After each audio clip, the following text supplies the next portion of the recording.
Hello बच्चों, आज हम संस्कृत में उपसर्ग पढ़ रहे हैं। उपसर्ग किसे कहते हैं? उपसर्ग की परिभाषा है जब प्र, परा, अप आदि अव्ययीय शब्दों का प्रयोग धातु से पहले होता है तब वे प्र, परा, अप आदि उपसर्ग कहलाते हैं। उपसर्ग के द्वारा धातु के अर्थ में परिवर्तन। उपसर्गों के प्रयोग से प्राय धातुओं के अर्थों का प्रकाशन और परिवर्तन होता है। जैसे कहा भी गया है कि उपसर्ग के द्वारा धातु का अर्थ बलपूर्वक अन्यत्र ले जाया जाता है। जैसे हृ धातु से प्रहार, आहार, संहार, विहार, परिहार आदि भिन्न भिन्न अर्थ प्रकट हो जाते हैं। अर्थात संस्कृत भाषा में ऋ धातु चुराने के अर्थ में है। हर धातु से गंज प्रत्यय करने पर हार शब्द बनता है, किंतु इसी एक हार शब्द के उपसर्ग के प्रयोग करने से अनेक अर्थ आ जाते हैं। जैसे कि प्रहार, इस शब्द का अर्थ होता है आक्रमण। हार शब्द के आगे प्र उपसर्ग लगा देंगे। फिर हार शब्द के आगे अगर आ उपसर्ग लगा देंगे तो बनेगा आहार, और इस शब्द का अर्थ होता है भोजन। फिर संहार, संहार में इस शब्द का अर्थ होता है विनाश। फिर हार के आगे वि उपसर्ग लगा देंगे तो इस शब्द का अर्थ होगा भ्रमण। फिर हार के आगे परि उपसर्ग लगा देंगे तो इस शब्द का अर्थ होगा निराकरण। फिर हार के आगे उप उपसर्ग लगाएंगे तो इस शब्द का अर्थ होगा भेंट। इसी प्रकार उपसर्गों के प्रयोग से धातु के अर्थों में अनेक परिवर्तन हो जाते हैं।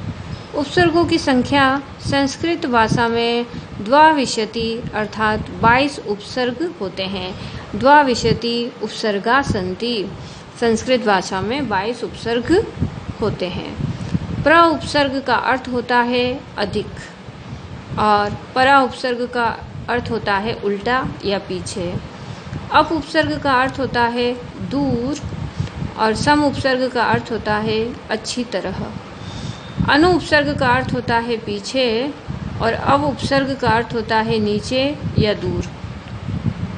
निस उपसर्ग का अर्थ होता है वीणा बाहर और निर उपसर्ग का अर्थ होता है बाहर। दुस उपसर्ग का अर्थ होता है कठिन और दुर उपसर्ग का अर्थ होता है बुरा। वि उपसर्ग का अर्थ होता है वीणा या अलग और आर उपसर्ग का अर्थ होता है तक या कम। नि उपसर्ग का अर्थ होता है नीचे और अधि उपसर्ग का अर्थ होता है ऊपर। अपि उपसर्ग का अर्थ होता है निकट और अति उपसर्ग का अर्थ होता है बहुत। सु उपसर्ग का अर्थ होता है सुंदर और उद उपसर्ग का अर्थ होता है ऊपर। फिर आगे अभि उपसर्ग, अभि उपसर्ग का अर्थ होता है और प्रति उपसर्ग का अर्थ होता है और या उल्टा। परि उपसर्ग का अर्थ होता है चारों ओर और उप उपसर्ग का अर्थ होता है निकट। अव उपसर्ग, अव इति उपसर्गस्य अधः विप्रकृष्टः दूरम् इत्यादयः अर्थाः भवन्ति। अव उपसर्ग का नीचे दूर आदि अर्थ होते हैं। जैसे इसके उदाहरण देखेंगे, अव प्लस गच्छति तो क्या बनेगा अवगच्छति। अव प्लस तारः अवतारः। अव प्लस नतिः अवनतिः। अव प्लस काशः अवकाशः।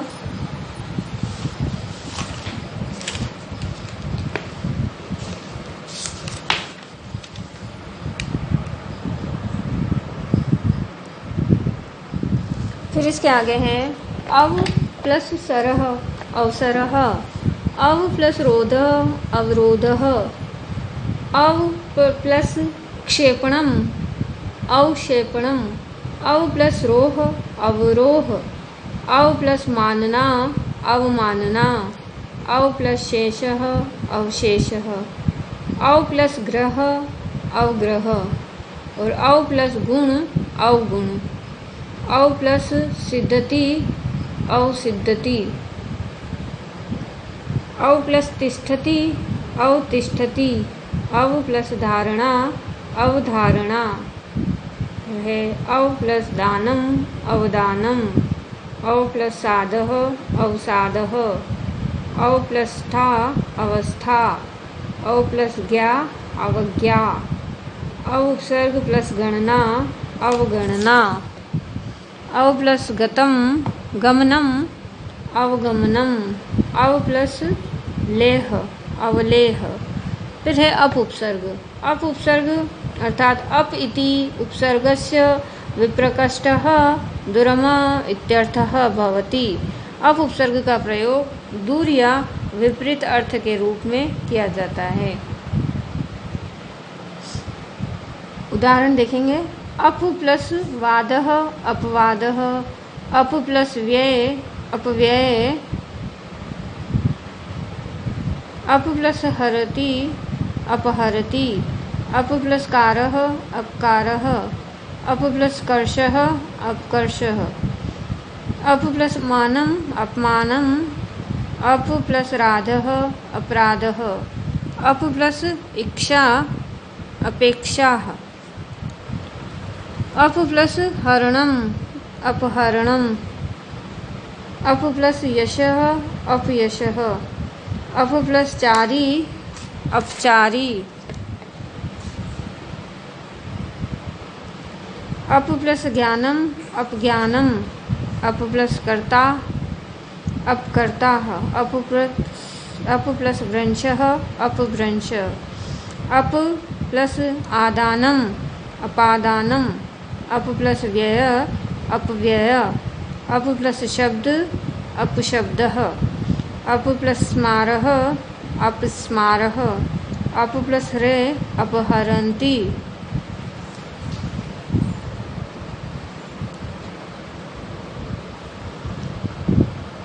इसके आगे निस उपसर्ग।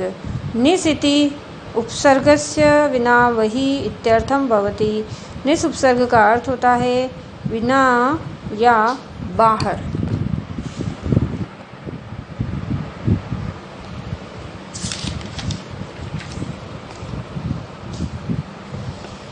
इसके उदाहरण है निस प्लस सरति निस्सरति, निस प्लस क्रमणम निष्क्रमणम, निस प्लस फलम निष्फलम, निस प्लस पापम निष्पापम, निस प्लस कपटः निष्कपटः, निस प्लस पन्न निष्पन्नः, निस प्लस तारणम निस्तारणम, निस प्लस कृतिः निष्कृतिः, निस प्लस चल निश्चल, निस प्लस कामः निष्कामः, निस प्लस छल निश्छल और निस प्लस चय निश्चय, निस प्लस चितः निश्चितः, निस प्लस कर्ष निष्कर्षः, निस प्लस कासितः निष्कासितः और निस प्लस कंटकः निष्कंटकः, निस प्लस क्रियः निष्क्रियः, निस प्लस प्राणः निष्प्राणः और निस प्लस प्रयोजनम निष्प्रयोजनम।